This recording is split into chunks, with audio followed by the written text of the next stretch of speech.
네, 여러분 안녕하십니까, 김영선입니다. 오늘은 그 사이공강 옆에 있는 우리 그 베트남 롯데 호텔에 제가 왔습니다. 2018년도 베트남 그 중소기업 연합회 KBZ 정기총회가 있고 이침식이 있습니다. 이침식에는 그 여러분 제 동영상에 여러 번 소개되었던 이충근 회장이 현재 회장인데 박호종 씨로 뭐 아시죠? 우리 저 써니 길라잡이의 대주주라고 주장하시는 박호정 회장님이 이번에 2대 회장으로 취임합니다. 베트남. 그래서 베트남 경제 및 뭐 정시 전망, EU FTA 활용 방안 등의 세미나도 하고 여기에서 이제 오늘 또 우리 써니와 그 일당들이 많이들 옵니다. 여러분들 아무튼 제가 롯데 호텔이 또 베트남 이 사이공강 옆에 있습니다. 롯데 호텔하고 또 가끔 또 이쁜 아가씨들이 있으면 인터뷰도 한번 따보고 이 행사를 한번 취재해 드리겠습니다. 대단히 감사합니다. 예, 성함이 어떻게 되십니까? 네, 저는 KBZ 베트남 중소기업 연합회 담당자 팀장 안아름입니다. 안아름 씨, 한글 이름이네요. 네. 네. 중소기업 중앙회는 어떤 단체입니까? 연합. 중소기업 연합회. 저희 KBZ 베트남 중소기업 연합회는 중소기업 소상공인의 모임이며 협력 적용을 통하여 괜찮아요. 편하게 긴장하지 말고 편집하면 되니까 또. 아, 그래요? 네. 갑자기 그래서 또 저거 책자 갖고 왔는데요. 아니 그냥 그 재미없잖아. 이렇게 하는 게 더 재밌다고. 베트남에 그러니까 아시안 아니 중소기업 연합회에 근무한 지 얼마나 됐습니까? 저는 1년 정도. 1년. 예. 그러니까 중소기업 중앙회하고 중소기업 연합회의 어떤 부분은 소상공인이나 베트남에 진출해 있는 기업들의 어떤 부분들을 돕고자 이게 그 나라 기관하고 비슷하죠. 중앙회는 민간경제 5단체 안에 들어가기 때문에 그러니까 저희 같은 경우에는 베트남 내에서 이제 저희 스스로 법인을 설립하고 재생하고 있는 KBZ 중앙회 소속의 연합단체. 아, 그러시구나. 예, 하여튼 뭐 감사합니다. 대단히 감사합니다. 어색해? 다 안 나요. 이거 없어요. 네, 롯데 호텔은 여러분들 뭐 한국에도 워낙 그 고급 호텔로 유명한 데인데 베트남의 롯데 호텔 안 풍경입니다. 상당히 베트남에서도 알아주는 고급 호텔로 지금 인지되어 있고 여기를 내부는 아마 여러분들한테 처음 공개하는 것 같은데 여기서 많은 행사들을 하고 일식집 또 이렇게 음식점 이렇게 한국식 경영 방식을 해가지고 근데 그런 논란은 있죠. 롯데가 한국 거냐 일본 거냐 전 모르겠습니다. 홍보회장님 어떻게 생각하십니까? 원칙적으로는 저는 일본 기업으로 알고 있습니다. 일본 기업이다. 네. 제일동포가 하는. 네, 네 그렇죠. 그렇죠. 네. 어쨌든 뭐 그래야 또 도망가야 되지. 욕 먹을 일을 하도 많이 하니까. 네. 알겠습니다. 감사하고요. 오늘 어떤 일로 오셨습니까? 예, KBZ 베트남 중소기업 연합회 네. 정기총회 네. 및 우리 또 회장 이취임식에 이제 참가했습니다. 저는 혹시 또 이제 뭐 아시겠지만 박호정 회장님이 저 또 초등학교 중학교 후배라. 네. 또 걔가 또 갈굴 때는 엄청 갈구거든요. 갈굼을 당하기 싫어서 왔습니다. 예. 저도 마찬가지입니다. 얼굴 도장 찍으러 왔습니다. 예. 부산 또 선배시죠? 예. 예. 알겠습니다. 감사합니다. 네, 감사합니다.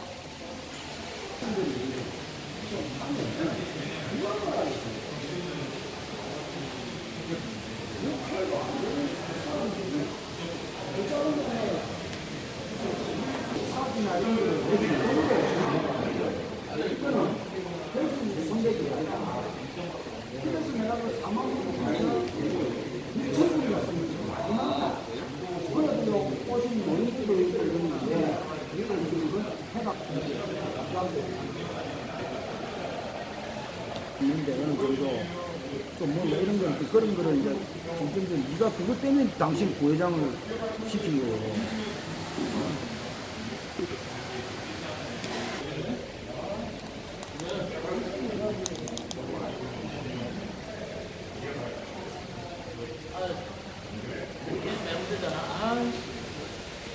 그래서 그런 얘기를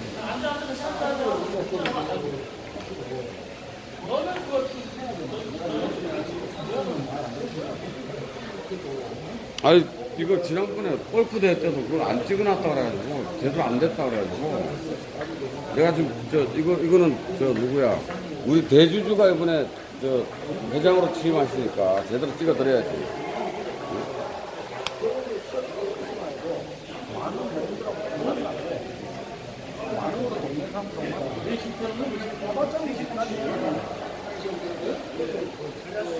두 달이 되든 세미나 뭐? 세미나 세미나 한다고? 안 간다는 거야? 그럼 그런 것도 그냥 실수가 있는 건 아니라고 뭐저 내가 당선 내외 추진하면 되잖아. TV를 끌어나오고 당선 내외를 추진하는 거지. TV를 다 한다. 그러니까 일정 수익은 실제로 그 자산에 돌리고 실제로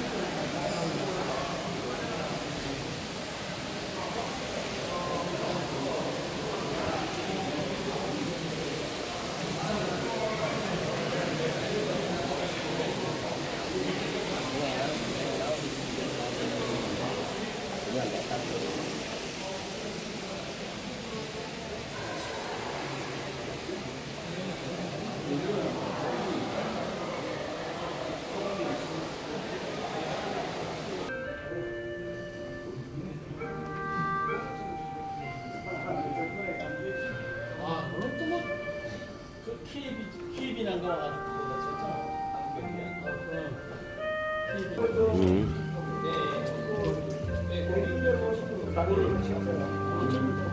예비들 소개를 나로 내가 할때 인사 안 할 거야.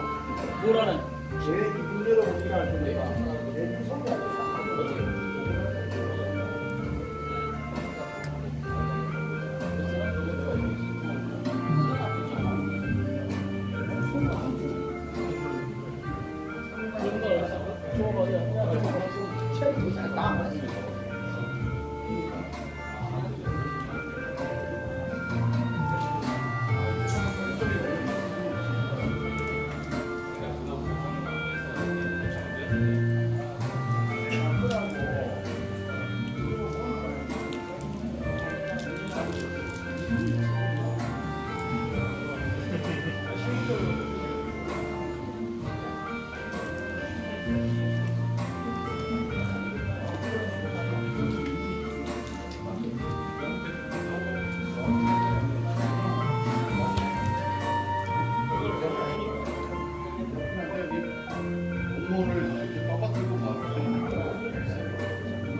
야, 아까 한 사람 밖에서 만났니?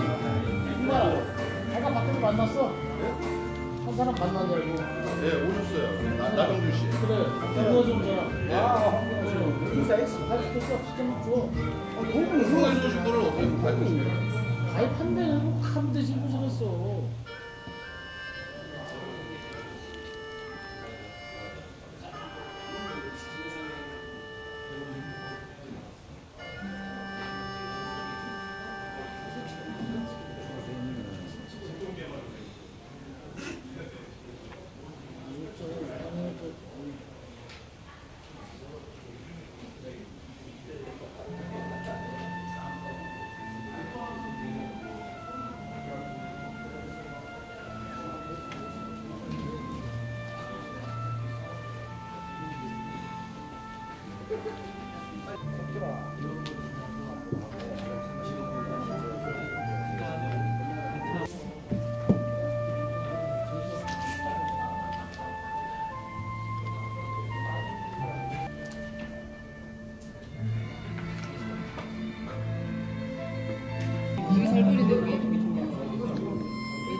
그래도 나는 나 하나를 위해서 갖고 오지 않잖아.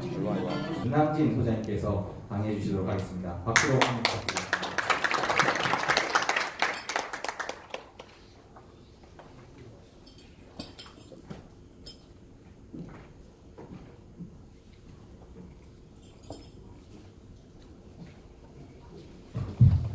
예, 지금 방금 소개받은 윤항진입니다. 만나 뵙게 돼서 반갑습니다. 두 번 박수 쳐주셔서 또 감사합니다. 제가 고수분들을 모시고 강의를 하게 되니까 되게 떨립니다. 근데 이제 안 떨고 잘하겠습니다. 제가 오늘 사실은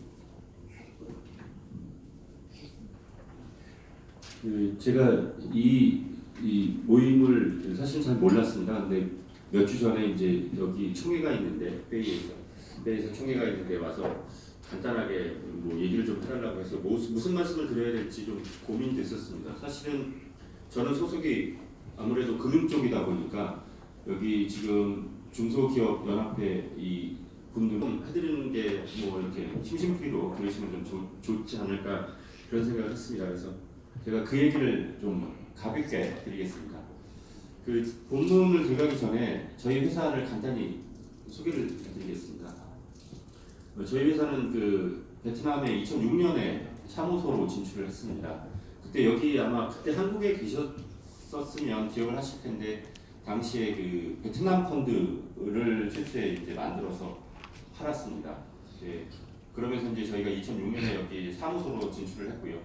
저희 모회사가 한국투자증권입니다. 저는 한국투자신탁 운용이고 저희 모회사는 한국투자신탁 증권입니다. 같이 진출을 했고요. 지금 한국투자신탁증권 저희 모회사는 여기에 키스백입니다. 상당히 1조의 돈을 모았거든요. 그때 당시에 2006년 7년에. 그런데 결과적으로는 저희가 사실은 고백하건대 이 베트남 증시에 거품을 만들었고 저희가 그래서 집과 지수가 이따 보여드리겠지만 1170까지 2007년 2월 달에 올라가게 만들고 그리고 그 후에 1170이던 주가가 230까지 폭락을 합니다. 그래서 그때 사실은 가입했던 저희 고객분들은 상당히 고생을 좀 많이 하셨고 이제는 이제 주가가 많이 회복됐습니다. 그래서 저는 아니고 저희 회사는 여기에 사무소로 진출해서 그 베트남 금융시장 특히 주식시장의 이 등락과 성세를 같이 이렇게 다 본 그런 경험이 있습니다. 그래서 그런 부분들에 대해서 이제 저희가 자신 있게 말씀드릴 수 있는 거는 지금 현재 나오고 있는 이 부분 앞으로 설명드릴 그 내용은 좀 더 길게 보고 저희가 대비를 하고 있다 뭐 그렇게 말씀드리고 저희가 운영하는 베트남 펀드의 주식시장의 펀드는 저희가 8개를 갖고 있는데요. 저희 총 규모는 한 1조 8천 정도 됩니다. 한국에서 설정된 베트남에 투자하는 주식 펀드, 부동산 이런 거 빼고요. 그런 거 빼면 그런 게 대충 한 2.78조 정도 될 겁니다. 3조가 조금 안 되는 규모입니다. 한국에서 한국 금융 투자자들이 모아서 베트남에 투자를 하는 거지. 그래서 저희가 1.8조니까 한 60%는 저희 회사를 통해서 이제 판매를 하고 있습니다.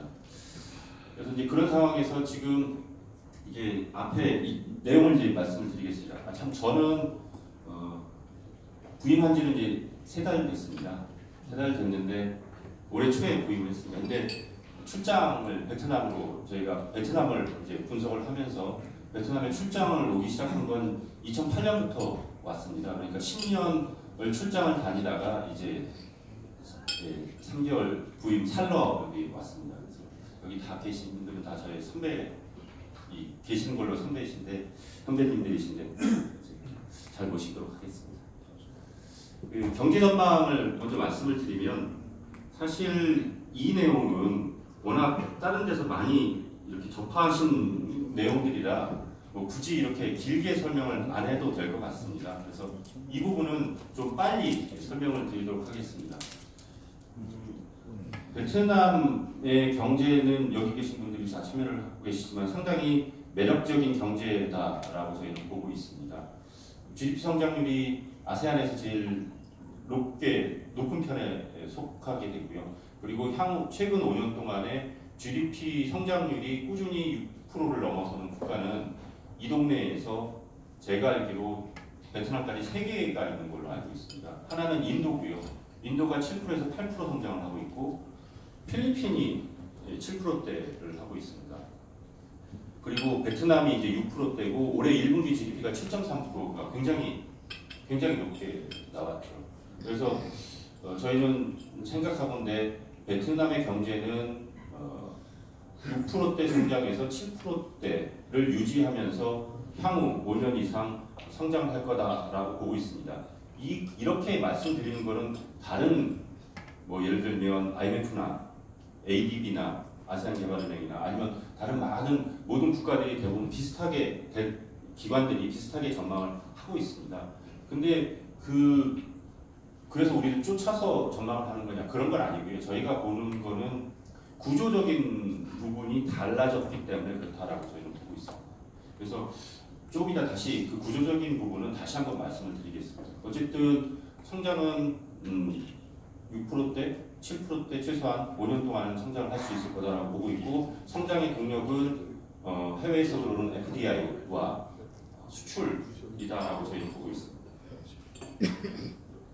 그래서 뭐 수출이 잘 되고 있다. FDI가 여기 보시는 것처럼 꾸준히 계속 이렇게 늘고 있는 부분들 이런 것들이 상당히 인상적이다라고 보고 사실 저 FDI를 2010년 이후에 저 FDI가 급증하게 만든 그 단초는 첫 번째 나라는 한국입니다. 뭐 다 아시겠지만 삼성전자입니다. 삼성전자가 방린 하노이 쪽에 이제 반도체 공장, 핸드폰 공장을 지으면서 그때 시작된 FDI가 굉장히 급증을 하게 만들었고요. 최근에 저희가 주목하는 부분은 작년에 2017년에 베트남에 들어온 FDI 중에 국가별로 따지고 보면 여태까지 계속 한국이 1등이었는데요. 작년에 그게 일본이 1등으로 바뀌었습니다. 그래서 최근에 일본 돈이 좀 들어오고 있다라는 그 얘기. 그게 뭐 이제 지하철 공사 돈일 수도 있고, 뭐 다른 돈일 수도 있는데 어쨌든 일본의 돈들이 지금 한국에 이어서 상당히 베트남을 주시하고 있는 그 조짐이 있다라고 저희는 생각합니다. 참고로 저희 회사를 예를 들어보면 저희 회사가 베트남에 투자를 하는 대표 펀드가 그로스 펀드라는 이름입니다.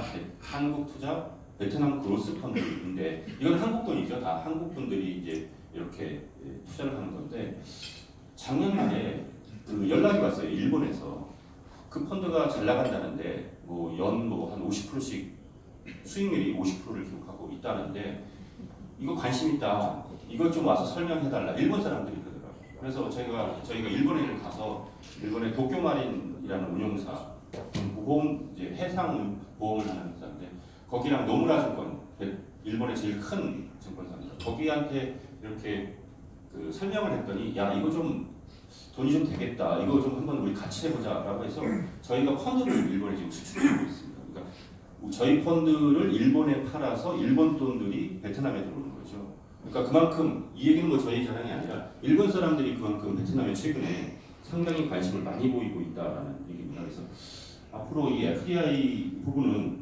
한국이 뭐 삼성전자가 추가로 얼마나 더 여기에 더 투자를 할지는 모르겠습니다. 하지만 한국뿐만 아니라 이 FDI를 투입을 하는 나라들이 좀 더 확산될 가능성이 좀 있다라고 보고요. 그것도 역시 아까 제가 말씀드린 향후 5년 동안 뭐 이제 세계 경기가 좋다라는 얘기는 뭐 잘 들으셨고요. 미국에서 금리를 인상하는 부분 그리고 트럼프가 약간 또라이 기질이 있는데 이 사람이 이제 그 뭐 무역 갈등 얘기를 많이 하고 있는데 사실은 그것 말고는 경제는 선진국 경제들은 굉장히 좋습니다. 미국 경제는 벌써 3, 4년째 좋아지고 있고요.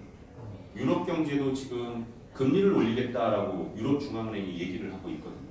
근데 잘 생각해보면 가만히 있는 금리를 올린다는 얘기는 경제가 좋아서 물가가 올라갈 조짐이 있으니까 물가를 잡기 위해서 올린다라는 얘기거든요.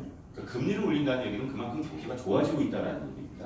그래서 유럽 경제도 상당히 좋고요. 이제 세계의 경제를 보면 미국이 있고 유럽이 있고 또 한 축이 이제 중국이지 않습니까? 중국은 이제 GDP가 떨어지고 있는데요. 지금 현재 6.3%대로 떨어질 거다 올해는 이라고 얘기하는데 그거는 덩어리가 커지기 때문에 자연스럽게 나오는 그 현상이지 이게 경기가 나쁜 거랑은 다릅니다. 왜 그러냐면 깨알일 때 경제 규모가 콩만 할 때는 빨리빨리 돌 수 있죠. 10% 성장이 가능합니다. 근데 이게 수박이나 호박쯤으로 커지게 되면 이게 한 바퀴 돌기가 어렵거든요. 근데 더 멀리 가죠, 한 바퀴를 돌더라도. 그러니까 중국의 경제 성장률이 떨어진다고 해서 중국의 경기가 나쁜 게 아니고요. 중국의 경기는 굉장히 좋습니다. 다만 덩어리가 커지다 보니 속도가 늦어진 거지 경기는 좋은 거다라고 보시면 됩니다.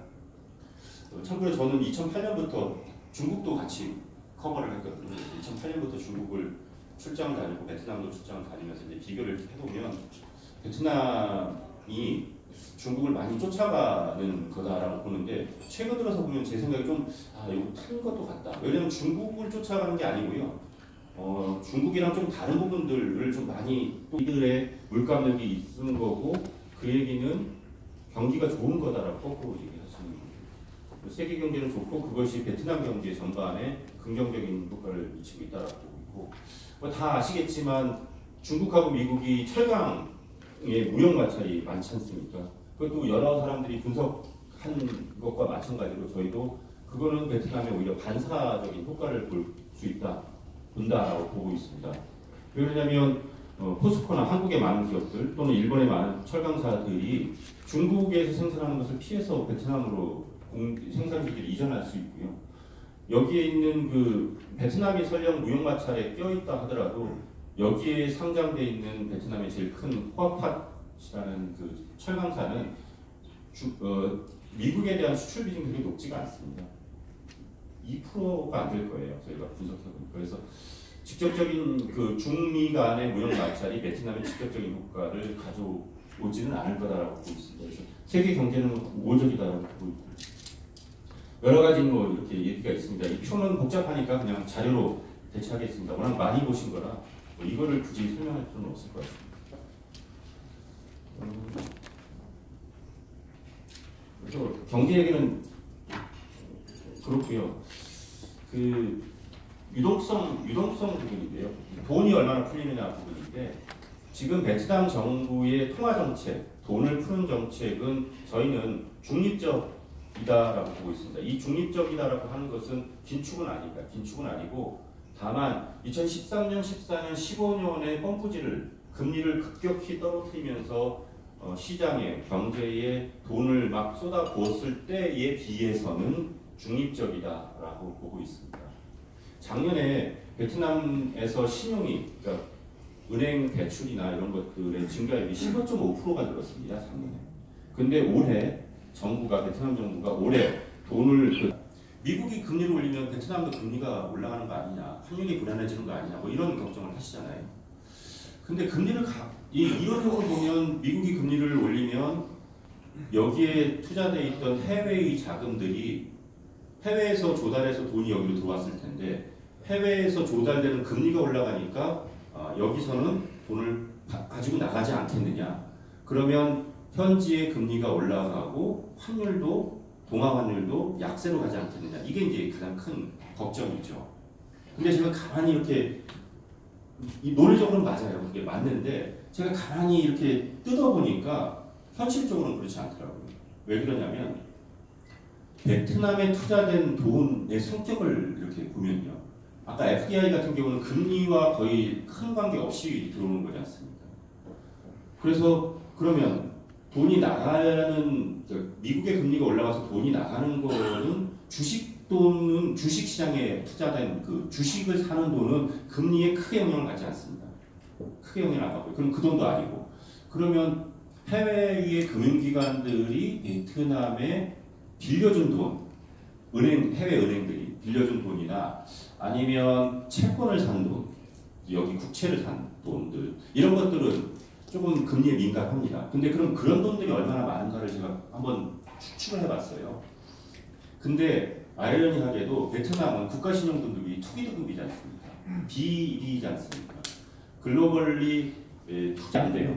BB입니다. 그래서 해외의 은행들이 빌려주질 않았어요. 베트남 돈을. 그러니 해외에서 금리가 올라가도 가지고 나갈 게 없죠. 빌려준 돈 네 번째가 비핵교 자금입니다. 해외 교민, 베트남 교민들 송금 자금. 이 무역 수지는 지금 플러스 나고 있지 않습니까? 계속해서 이게 이제 삼성전자 때문인데 두 번째는 FDI인데 FDI가 작년에 148억 달러 들어왔거든요. 올해도 뭐 100억 달러 이상 들어올 가능성이 높죠. 그 다음에 세 번째가 그 ODA 자금인데 이거는 뭐 공적 원조 자금이기 때문에 이거는 $60, $70, $80 매년 꾸준히 들어옵니다. 이거 그냥 들어오고요. BFP 자금도 매년 $50 이상씩 들어와요. 이 통계상으로 보면. 그러면 이게 다 저거거든요. 플러스 요인이거든요. 그래서 베트남 자체 세계 환경을 생각하지 않고 베트남 동화하고 달러만 놓고 사실은 동화는 절상이 돼야 되는 동화인데 이 수출 경쟁력이나 아니면 아직도 이제 이 볼륨이 작다 보니 이제 베트남 정부가 이제 완만하게 이 환율을 올리는 그런 상황이라서 환율이 크게 불안해질 것 같지는 않습니다. 그래서 베트남 경제를 둘러싼 또는 베트남 주식시장을 둘러싼 그 어떤 유동성이나 환율의 요인은 그렇게 불안하지는 않다라고 저는 생각을 하고요. 뭐 그렇게 뭐 그 얘기들이 쭉 이제 써 있습니다. 여기서부터 이제 증시 전망인데요. 저희가 그 베트남 펀드를 아까 모두에 베트남 베트남 펀드를 저희가 2006년에 팔았습니다. 그때 이제 저희가 뭐라고 뻥을 치면서 팔았냐면 뻥은 아니고 그냥 그때 뭐라고 이제 얘기를 하고 팔았냐면 베트남은 인구도 많고 교육열도 높고 그 다음에 경제 성장률도 한 6% 정도 나오고 그리고 제2의 차이나가 될 거다 라고 하고 2006년에 팔았거든요. 그래서 1조를 모았습니다. 근데 지금 제가 한 이 얘기 팔 때 했던 얘기들이 그때나 지금이나 똑같지 않습니까? 네? 인구 많죠. 1억 명 조금 있으면 되죠. 교육열 높고 노동력 풍부하죠. 임금 저렴하죠. 그 다음에 또 뭐가 있죠. 제2의 차이나가 돼요. 지금이랑 똑같지 않습니까? 근데 지금 한국 사람들이 또 베트남에 열광을 하거든요. 서울에서. 한국에서. 근데 2006년, 10년, 12년 전하고 지금하고 그 헤드라인은 똑같거든요. 이렇게 요인은. 근데 그때를 다시 돌이켜 놓고 보면 그때는 그래 주가가 돈이 많이 모였어요. 그리고 주가가 올라갔다가 폭락을 했지 않습니까? 1170까지 갔던 주가가 230까지 갔지 않습니까? 그럼 지금하고 그때하고 달라진 게 뭔데 한국 사람들 서울에서 그렇게 열광을 하고 저희 회사도 베트남을 왜 이렇게 좋게 보냐? 헤드라인은 똑같은데. 네. 여기 혹시 주식 투자를 하시는 분 계신가요? 다 하시는 것 같습니다.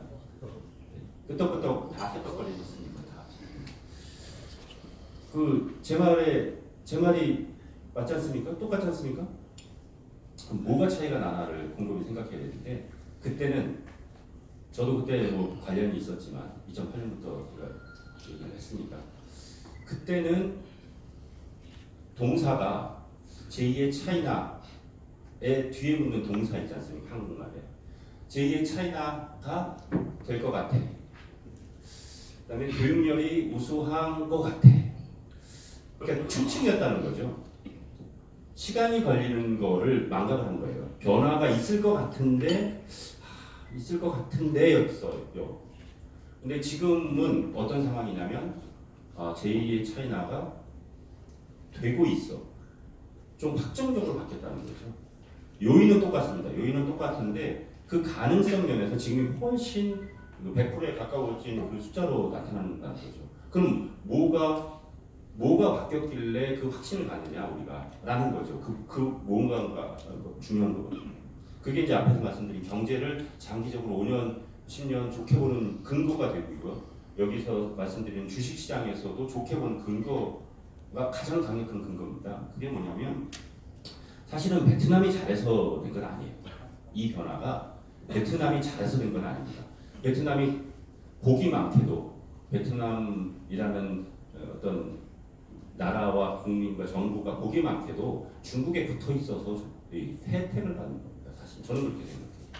왜 그러냐면 10년 전하고 지금의 글로벌 세계적으로 가장 크게 변한 거는 뭐냐면 중국이 급성장을 하고 중국이 자기들의 경제 구조를 바꾸고 있다는 것이 가장 큰 변화입니다.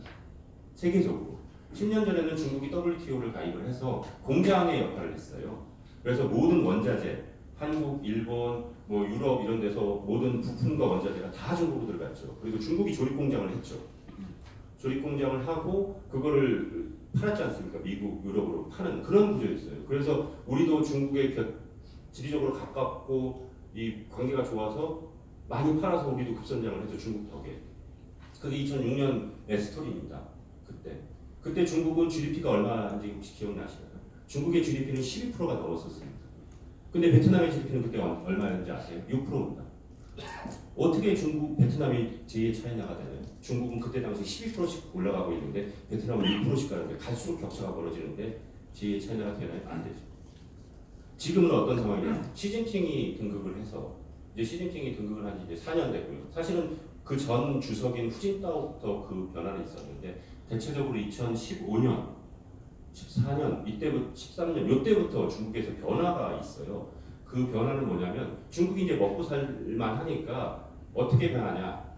30년 동안 공산당 독재를 하고 WTO를 해서 공장을 막 돌리다 보니까 남 좋은 일만 시키는 것 같아요. 미국 좋은 일만 시키는 것 같고. 그래서 전략을 바꿉니다. 경제 전략을 바꿔요. 어떻게 바꾸냐면 난 이제 더 이상 싸구려 물건을 만드는 공장을 안 할 거야. 나는 내가 시장이 될 거야. 라고 바꿉니다. 전략. 그게 지금입니다. 지금. 그래서 임금도 막 올리고 이렇게 조금 이렇게 고부가 가치가 아닌 저부가 가치 기업들은 혜택도 없애버리고 다 일단 일부를 마치겠습니다. 오염물질 같은 거 수입 안 하고 환경